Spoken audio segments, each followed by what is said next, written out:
Under a time-honored monarchy today, modern and constitutional and with parliamentary democracy, Morocco considers the objectives of sustainable development as one of the structuring dimensions of its national model of development.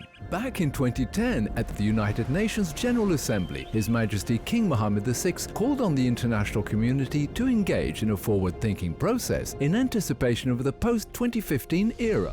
كما يجب الانخراط من الآن في تفكير استشرافي وعمل استباقي لما بعد سنة 2015 لتحقيق استمرارية مبادراتنا والتأهيل لرفع التحديات الجديدة. In 2015, in a speech delivered on His Majesty's behalf by His Royal Highness Prince Moulay Rashid before the 70th session of the UN General Assembly, underscored the importance of SDGs for building a better world for all. فإن المملكة المغربية تأمل أن تساهم أهداف التنمية المستدامة في بلورة برنامج طموح لتغيير الأوضاع في جميع المستويات وطنياً وجهوياً ودولياً.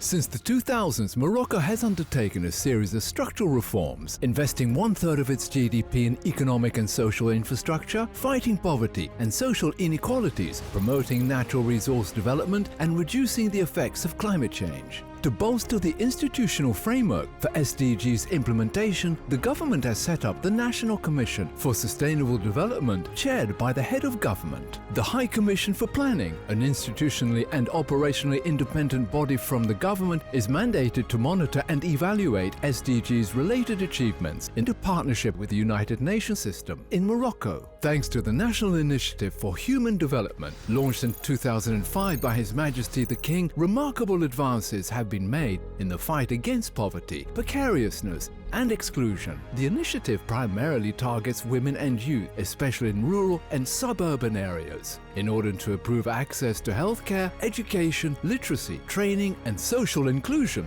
Significant progress has also been made in agriculture, in global automotive and aeronautics professions, and in cutting-edge infrastructure, as is the case for the Tanger Med port and the high-speed train system.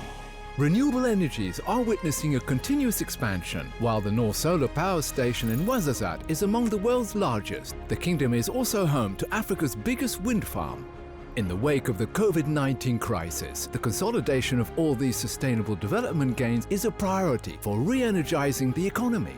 Morocco also contributes to the implementation of SDGs at the international level. As a vigorous promoter of development-driven South-South cooperation, namely with African countries, Morocco has signed more than 1,000 agreements and launched numerous sustainable development projects across the continent. The country's human rights-based migration policy has enabled the integration of thousands of foreign nationals. Note that the Global Compact for Migration under the aegis of the United Nations has been adopted in Marrakesh. The African Migration Observatory will be established in Morocco. Recalling such a commitment, the Kingdom of Morocco has reintegrated the African Union. Nous réaffirmons notre engagement en faveur du développement et de la prospérité du citoyen africain. Eager to ensure the sustainability of its achievements and aware of the challenges that lie ahead, Morocco has embarked on a review of its development model in order to have a forward-looking framework that would help speed up SDGs implementation by 2030. Morocco is, indeed, fully determined to implement the Sustainable Development Goals.